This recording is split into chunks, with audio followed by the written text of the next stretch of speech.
I don't stand side by side with nobody till I bleed with them first. What did we just see? You probably think this world is a dream come true. When I step into this ring, yeah, bro, I am addicted. Don't sleep on Luca! Maybe tomorrow we'll all wear 42. If you fight for your dreams will fight for you. So to start this video off, I just want to say I have been struggling so much with the writing for this video. I have had this video idea for a while, and due to recent events have felt compelled to make it now, just like I did with the Donna Del Mondo one a couple months ago. However, the issue that presents itself is that almost in an emotional manner, in a sense, I am struggling with how I want this video to be.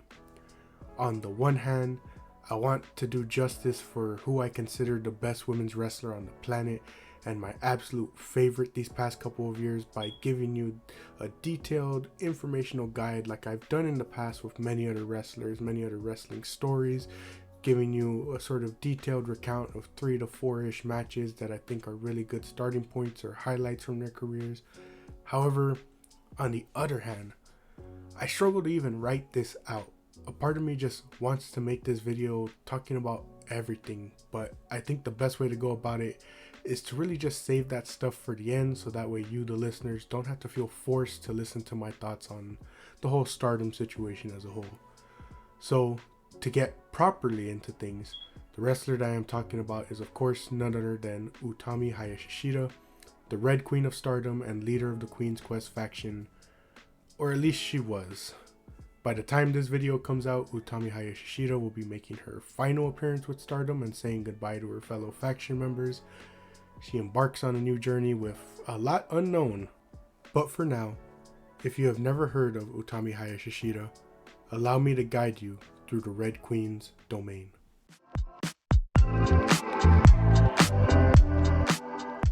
Let's start off with a match from early on in Utami's career. We look to Stardom's annual 5-star Grand Prix tournament, this one taking place in 2019. Utami is only a year into her career, but she has accomplished so much by this point. She walks into this tournament a double champion for Stardom, holding the Future of Stardom Championship and the SWA Championship. Utami isn't the only champion though, as in this match, she's taking on Arisa Hoshiki, member of the Stars faction and at the time, the Wonder of Stardom champion. Now, if you don't recognize that name, I don't blame you, as Hoshiki's time in wrestling was very short but still impactful. She retired due to injuries, but just know she was meant to be a big player in Stardom. It's always bittersweet watching her matches because much like Hana Kimura, you just know big things were meant for her, and if still active today would have been up there with the likes of Utami, Julia, Tam and more, having defining feuds in Stardom for the main 2 belts. Getting into the match though, this is one of the first matches I remember watching of Utami when I got into Stardom in 2020. Due to the fact that the two hadn't matched up one-on-one before this point, with their only matchups being tag or multi-women matches, the two sort of start this match trying to get a feel for one another. Utami attempts to lock up with Arisa, but quickly learns about her strikes as Arisa lays in her patented kicks. From the jump, it seems Arisa's speed mixed with her kicks is going to get the best of Utami. However, Utami knows that what she can't match in speed and strikes, she can make up for with sheer power. Her power allows her to get ahead of Arisa, especially when she lands a huge dropkick from the second rope. However, Utami allows for space to grow between the two, allowing Arisa to lay in some kicks that send Utami to the outside. On the outside, Arisa hits a huge Meteora that takes until the 16th count to get back in. As soon as she's back to her feet, Arisa hits a huge leaping kick off the top rope. Utami is able to bide some time as she hits a huge German suplex. From here, Utami gets a bit risky, she gets in this risky predicament as she decides to engage in a striking contest with Arisa, exchanging forearms. Utami is able to lock in a sleeper on Arisa, but she's able to get out of that and lock in one of her own. Utami is able to escape that one and again hits a huge suplex. The difference in size and frame allows these two to do some unique bumping and selling for one another. For example, Arisa just perfectly folds her body for each of these suplexes. When Arisa lands a strike or a kick, Utami sells the impact with the sheer force of her bumps. Another selling point I like is Arisa locked in the sleeper hold. It reminds me of another opponent of Utami's that we'll talk about later. Arisa is able to land her Brazilian kick on Utami, but due to fatigue, she isn't immediately able to capitalize, leading to Utami getting a foot on the rope. After putting Arisa in yet another sleeper, Utami adds more force by tossing Arisa twice while still in the hold. These moves leave Arisa shaken and open the window for Utami to hit her torture rack powerbomb for the win. A competitive match, a clash of styles, and ultimately a matchup you just wish we could have gotten more of as they continue to grow and really refine their styles. A good display of Utami's power and potential that we would later get to see shine.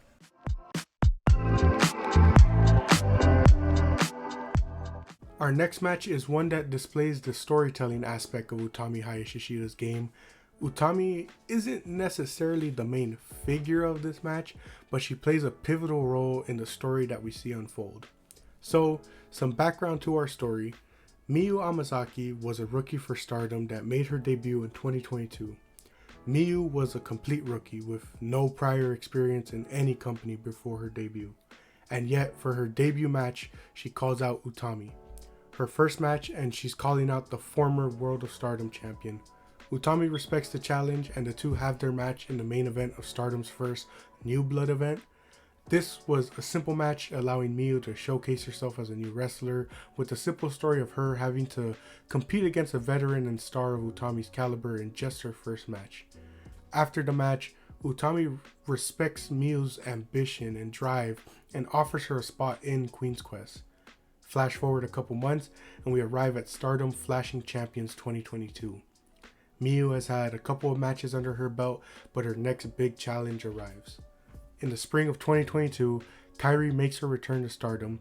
In fact, she returns in the same month that Mayu makes her debut. Kairi tags with Mayu Iwatani in her return, and the next night faces off against Starlight Kid.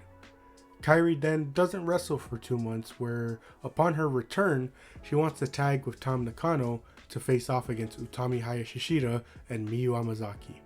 Despite being a rookie and just a couple months into her career, Mayu Amazaki now finds herself being involved in Kairi's third match back.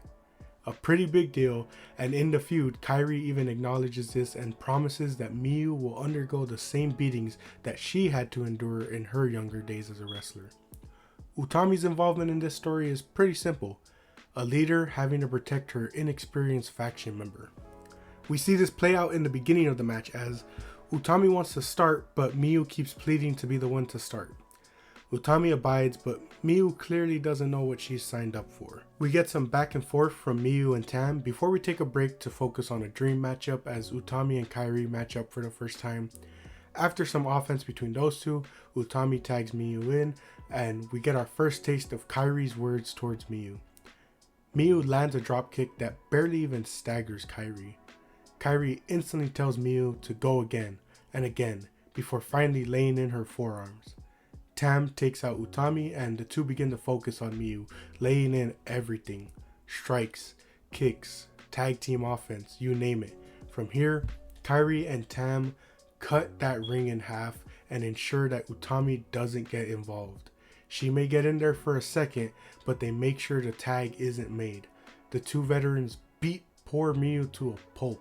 We see Kairi put her in a leg lock that later transitions into an ankle lock. Mayu crawls all the way to Utami just for Tam to pull Utami off the apron. There's a spot where Tam just starts laying in kicks to Miyu's chest as she's trapped in the corner. Mayu attempts to fight back, but it just seems to upset the two even more as she fights back. We see a cool spot where after getting Irish whipped, Mayu can't even make it across the ring without collapsing. Finally though, after nailing a DDT on Tam, Mayu is able to get the tag, and you get to see why the duo was keeping Utami's involvement to a minimum. She gets in and immediately lays waste to Tam and Kairi, with her even throwing Kairi at Tam. We see an insane sequence of suplexes from Utami and Tam. She hits a huge air raid crash on Kairi from the middle rope. We get back to Miyu's story after she is tagged back in and lays in a ton of strikes to a prone Kairi, and she even locks in an armbar that is only broken up by a rope break. We see the duo work together to try and put Kairi away, but it isn't enough. After performing the classics on Mayu, Kairi sets up for the elbow, but Utami steps in and takes the elbow for Mayu. This sets up Mayu to come back, but the pinfall is interrupted by Tam. Tam then proceeds to take out Utami on the outside with a dive. Kairi in the ring hits her signature back fist and then hits an insane elbow for the win. While the majority of our story is focused on Mayu, you're able to see how much of a threat Utami is based solely on how much Tam and Kairi really made it a priority to keep her out of the picture. Even in the end, Tam is there to make sure Utami is a non-factor in the finish. You also get to see Utami try her hardest as a leader to balance protecting Mayu and still allowing her to participate and learn as much as possible.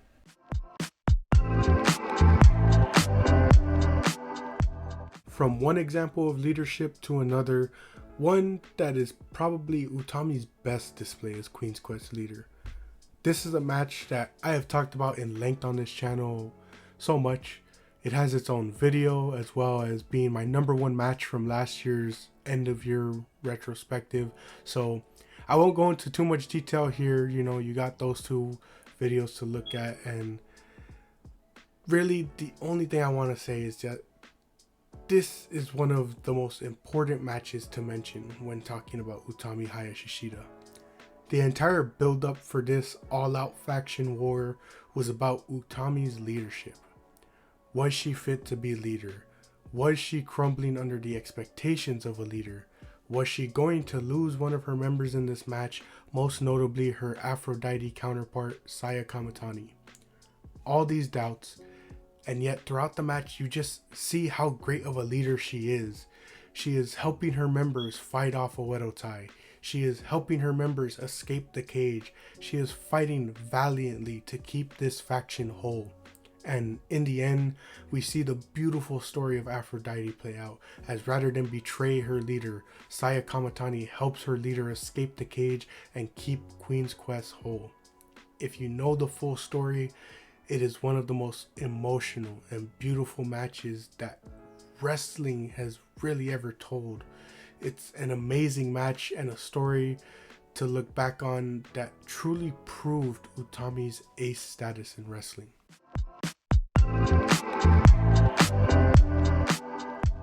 How about some rivals now? Almost everybody in wrestling has a rival. Somebody that is either always pestering them or somebody that just simply brings the best out of them. Utami has many different people that could classify as her rival.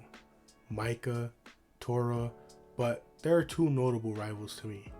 Two that have the catalog of matches that truly embody the word rival. The one that you will hear brought up the most when it comes to Utami is her red counterpart, Syuri. As many have coined it, the Red War. Whenever these two women were in the ring, it was always amazing and hard hitting. There are many examples to point to and talk about. In the Donna Del Mondo video, we talked about their bout at Tokyo Dream Cinderella in 2021. Today, I want to talk about their match at Gold Rush in 2022. Now, this is a match I really enjoyed, and it even cracked my top 5 in 2022, but even then I admitted that there is a detail that slightly hinders this match if you have context. To put it simply, this match takes place on the pay-per-view before the year-end event for Stardom, so there isn't as much urgency with this match. Syuri already has a match that's been building for the next show, so this one can come off as a bit filler-like, but trust me, it's still a great one to watch.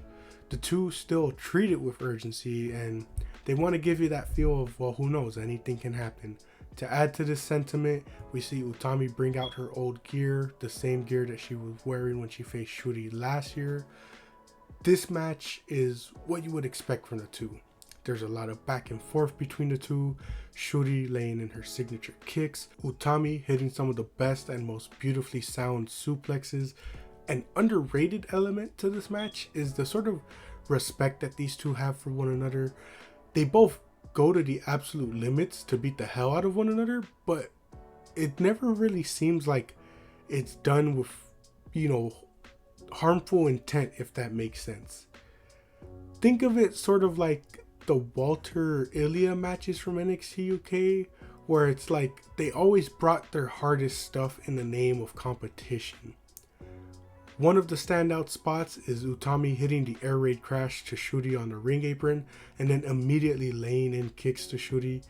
One of my favorite aspects of this match is how hard each woman fights. When Utami gets Syuri set up for the wheelbarrow suplex, Syuri literally crawls and fights to stop the move before Utami inevitably gets it off. When Utami and Syuri go for their finishes, the two fight tooth and nail to get out or reverse the move.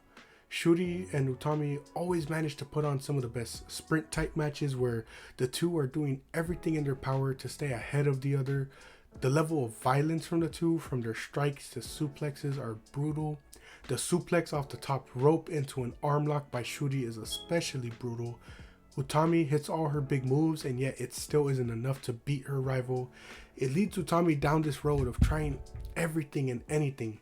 She tries the air raid crash from the top rope, but Syuri's able to counter it. Utami starts getting desperate as Syuri locks in a submission. She fights and crawls to get a foot on the rope. Syuri has been the one to constantly push her to this next level, and after a slow year, you can kind of see that doubt starting to form with Utami. However, the doubt doesn't keep her from continuing to kick out of everything Syuri throws her way. It gets to a point where you just question if she's kicking out of pure instinct. However, Syuri is able to finally hit her finish, and it is enough to get the 3 on Utami. This match, like I said, was a favorite of mine in 2022, still a favorite to this day. Just like the rest of their matches, it's hard hitting and showcases the best of both competitors. Syuri has always been the one to bring out the best of Utami. However, I believe there might be one better.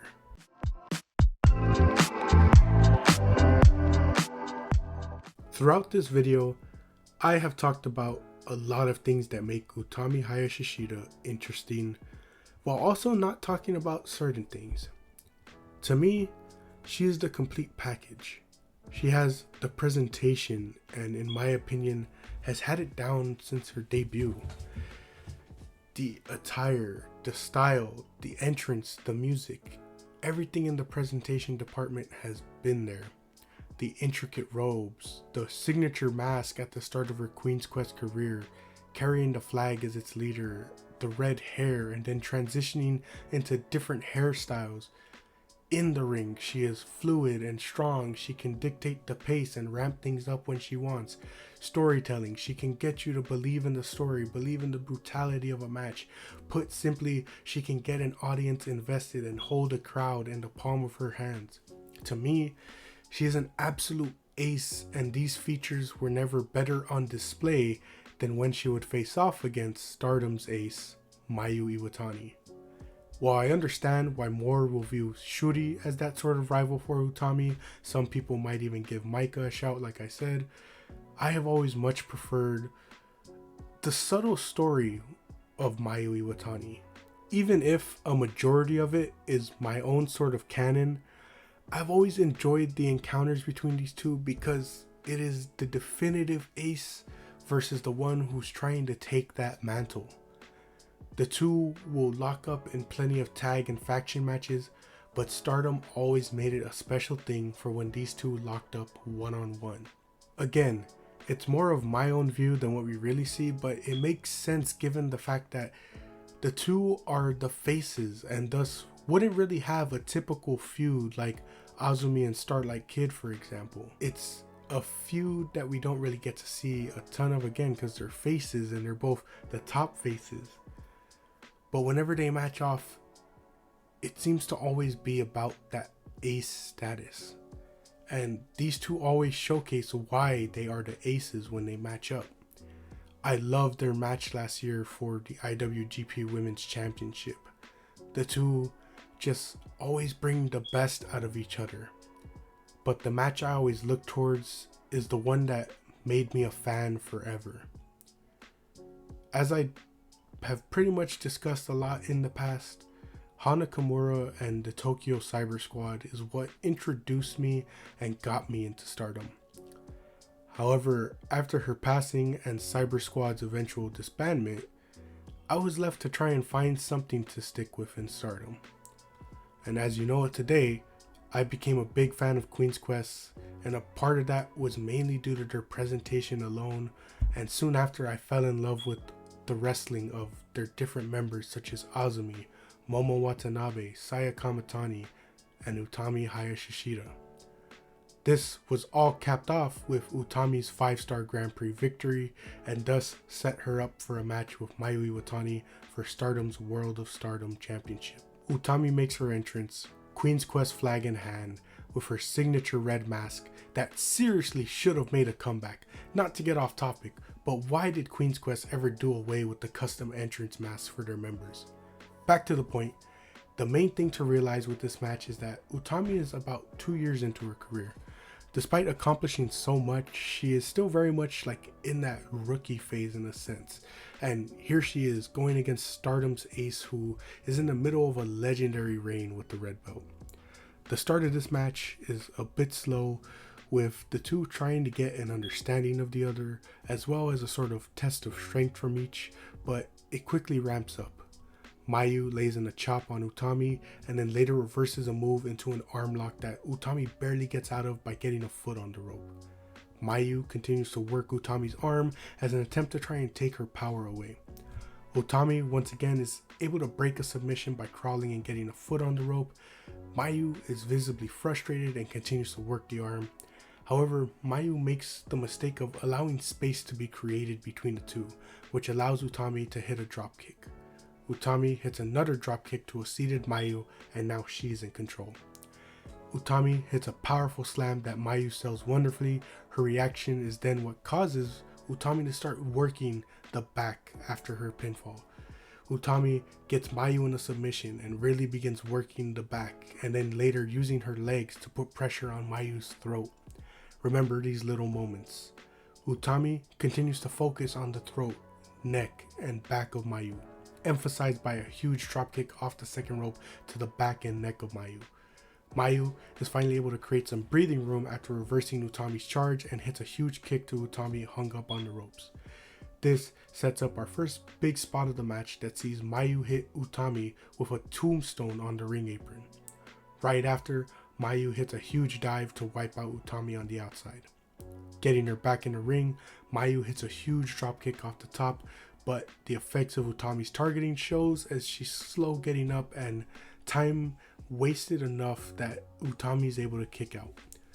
Mayu hits a German suplex, but again it still isn't enough to put Utami down. Mayu looks to set up the moonsault, but is stopped by Utami, who then proceeds to hit a huge suplex.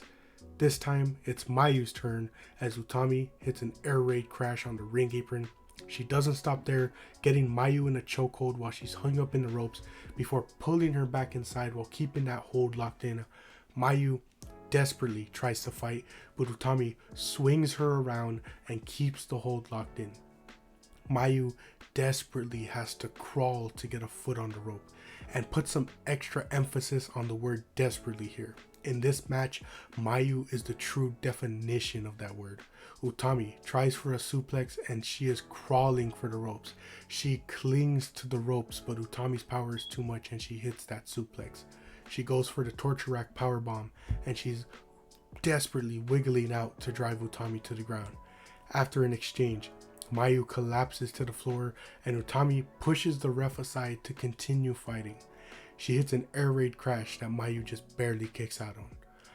Utami sets up for the spinning crucifix powerbomb, but Mayu is able to escape and hit a desperate super kick to create space.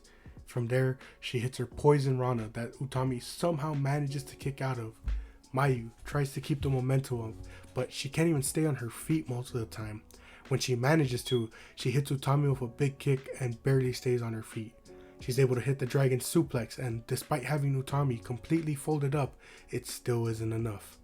All Mayu can do is just smile at this level of fight. She goes for the moonsault and gets all of it, and yet it isn't enough. Mayu attempts another dragon suplex, but Utami gets the chokehold again.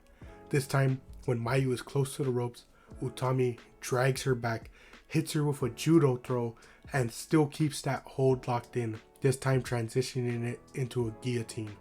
My absolute favorite part of this match is Mayu's selling. We get these tiny peeks at Mayu's face when she's caught in the guillotine and her eyes are just completely watery. She is losing focus and desperately trying to get out, only barely getting a limp foot on the rope. Utami hits a suplex, but it isn't enough. Utami sets up for the torture rack powerbomb, but it still isn't enough to put Mayu down. Remember what I said about desperation.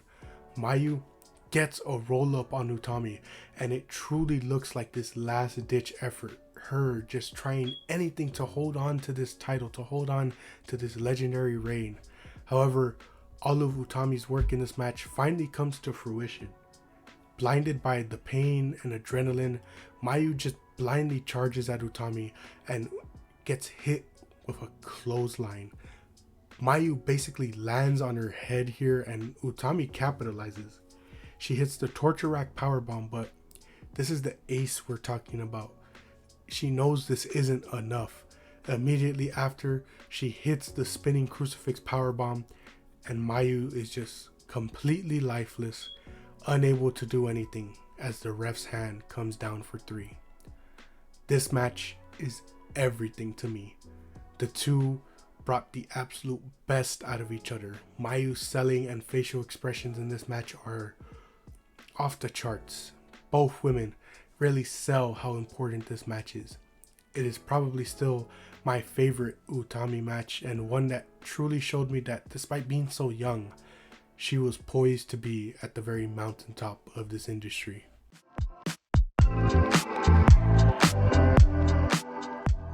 I know I pretty much told you everything about these matches, but I still hope you check them out and truly get to see the masterful work of Utami Hayashishita. Nobody in this business has my heart more than she does. She just captures me every time, whether it's her entrance or her matches or her stories. She, like I said before, is the complete package to me. Which is why, to close this video, I hope you can humor me for a bit and allow me to expand upon what I said at the beginning of this video. I mentioned feeling so conflicted with everything surrounding this video, and now you can see why. This is someone who I enjoy watching so much, a woman I consider the best women's wrestler on the planet, and if you pay attention to wrestling news, you know she's leaving Stardom. Now, my issue isn't with her leaving. I have always followed wrestlers more than promotions, but I think it's fair to say that we as fans like our favorites to be accessible. The worst thing for a wrestling fan is to see their favorite get announced for a match, and you see that the promotion isn't one that is easily accessible. It's a promotion that you won't see the footage until like months later, or it's extremely difficult to find out where to watch said match or said pay-per-view. Now, as it stands, we don't really have a lot of information on Rossi's new promotion, the former founder of Stardom, how often they'll have shows, how we'll be able to see those shows, and just a ton of more questions. So on one hand, I can acknowledge I am overreacting a bit, but I hope you can understand a little. I'm still going to support her wherever she goes, but it doesn't mean I can't be sad about all this. Her leaving means she isn't there to lead Queen's Quest. She isn't there to face off against the different talents I enjoy in Stardom. But most importantly to me, she isn't there to team with Saya Kamatani. I was so excited for Aphrodite's tag title run. If you had told me last year Aphrodite and Crazy Star were going to be facing off for the goddess belts, I would have been so excited.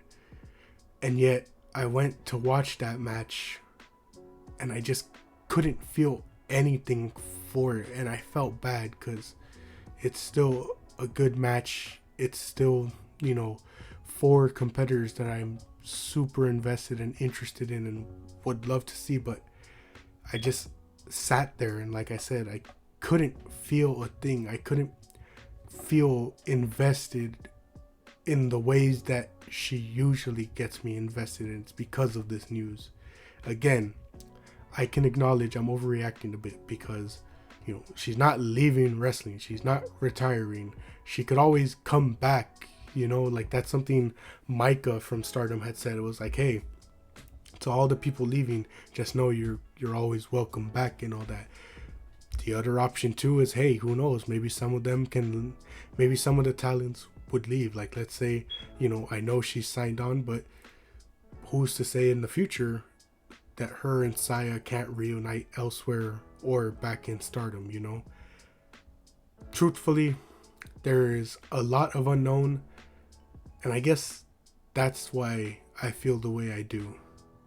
Still though, I wanted to celebrate the very best of her time in Stardom, and just once again focus on enjoying wrestling. It was a joy to rewatch these matches, and I hope you can get that same joy. One of my absolute favorites that I'm just anxious but excited to see what the future holds for her. May she continue to conquer the wrestling world and show why she is absolutely the best thing going right now.